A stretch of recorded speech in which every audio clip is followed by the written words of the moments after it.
vai colocar a mão esquerda sobre o seu esquerdo, a mão direita sobre o braço, para ser indicado, e faz uma ligeira força com a direita para nos magoar na cara. Porquê?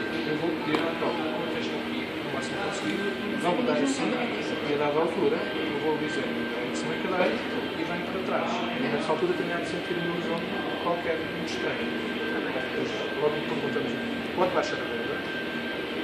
Mas eu a primeira vez senti mais do que a segunda. Parecia mesmo que ia cair. É variável também de pessoa para pessoa, depende também da aceleração que eu dou na cadeira. Assim? Exato, é isso. Assim. Agora posso falar? Exato, é isso.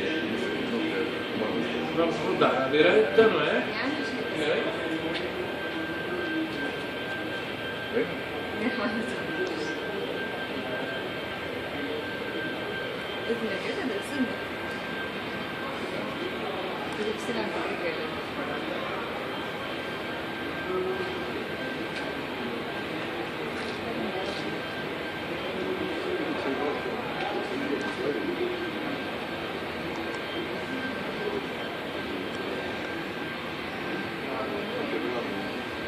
E a sensação de rotação à direita? Não, estou parada. Ok, já sabe que é ilusão. Porque está a rodar não mesmo.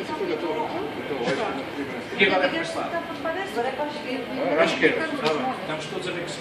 Pela esquerda. Chegou à altura de se endireitar na cadeira. Ai, ai, não fiquei! Não cai nada que eu não deixo. Calma. Ai, meu Deus! O piloto iria fazer isto e iria trazer o avião pela é uma sensação de terra à esquerda, não é? Era ali. Exatamente. Por isso é que o nosso cérebro nos diz, inclina-te para a direita. Por isso é que eu fiz assim. Exatamente. E muitas vezes isto é tão intenso dentro do avião, a vida faz mesmo isto durante alguns segundos.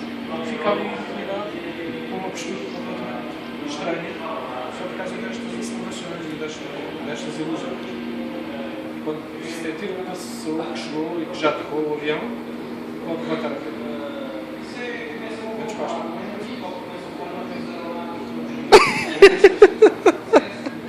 É brutal.